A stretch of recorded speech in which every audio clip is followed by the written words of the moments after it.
être avec. Nous sommes le jour de Noël aujourd'hui et nous voudrions que vous puissiez être bénis par ces vidéos. Je ne suis pas seul, je suis accompagné de deux merveilleux hommes de Dieu. Je ne vais pas leur présenter, eux-mêmes ils vont se présenter. Bonsoir homme de Dieu. Bonsoir. Comment on vous appelle? Ok. Moi on m'appelle, c'est l'apôtre Tata Kaloumé Merveille, l'homme Abraham. L'homme de Dieu. Bonsoir homme de Dieu, Ravina. Alors bonsoir aussi à tous les téléspectateurs qui nous suivent en ce moment. Alors moi c'est le prophète Georges Coussin. Voilà, merci beaucoup. Nous sommes dans notre émission que nous avons toujours fait avec différents hommes de Dieu. Nous voudrions savoir si nous invitons sur notre plateau afin de savoir qui nous invite. C'est quoi le but de la création? Plusieurs personnes ne comprennent pas en étant chrétiens, en étant vieux, en étant tous ceux qu'ils sont, mais on ne comprend pas c'est quoi en réalité le but de la création et pourquoi nous sommes en train de vivre. Je voudrais commencer par l'apôtre Tata Kaloumé qui va intervenir. Nous bénissons le Seigneur Dieu qui a permis que nous soyons dans ce beau cadre afin de simuler la matière que nous avons. Le but de la création, je vais paraphraser, je vais le dire dans quelques livres, c'est que premièrement, le but de la création, c'est que Dieu puisse donner un espace semblable à l'homme que lui il a au ciel.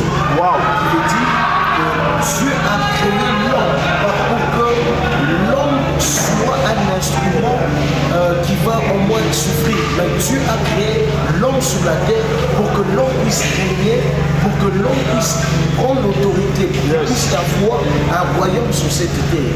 C'est ainsi que Dieu créa l'homme, il a donné le pouvoir. Il a donné le pouvoir de dominer sur toutes choses. Donc je comprends que la création des l'homme. Soyez bref, c'est quoi le but de la création? Selon vous, une petite définition qui peut aider les gens, qui peut faciliter les gens, même quand ils rencontrent une question comme celle-ci. Au cours de la route, il est chrétien, il est maman pasteur, il est maman présidente, il est n'importe qui, il peut facilement répondre.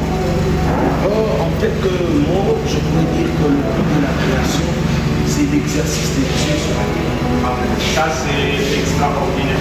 Alors, chers amis, vous venez de prendre la vidéo en ligne. Nous sommes dans une émission dans laquelle nous sommes en train de parler du but de la création. Je ne suis pas seul, je suis accompagné de merveilleux hommes de Dieu. Voilà. Maintenant, nous voulons savoir votre idée faite au centre. Donc, je vous aime beaucoup. Je voudrais savoir aussi votre point de vue. C'est quoi la pensée derrière la création de l'homme dans le monde? Merci beaucoup, Rav Dylan Tata, pour la question. Il y a beaucoup plus de profondeur et pour moi et pour aussi les peuples de Dieu qui nous suivent dans ces moments, particulièrement le début de la création, lorsque Dieu dit créons l'homme à notre image et après cela, voir l'homme Adam et Ève apparaître dans les jardins d'Éden. J'aime trop cette parole qui dit, là où Dieu dit à Adam et Ève, soyez féconds et multipliez-vous. Et c'est par là que j'ai compris que la multiplication dont on parlait, on ne parlait pas d'abord de la fécondité ou de la naissance d'un enfant.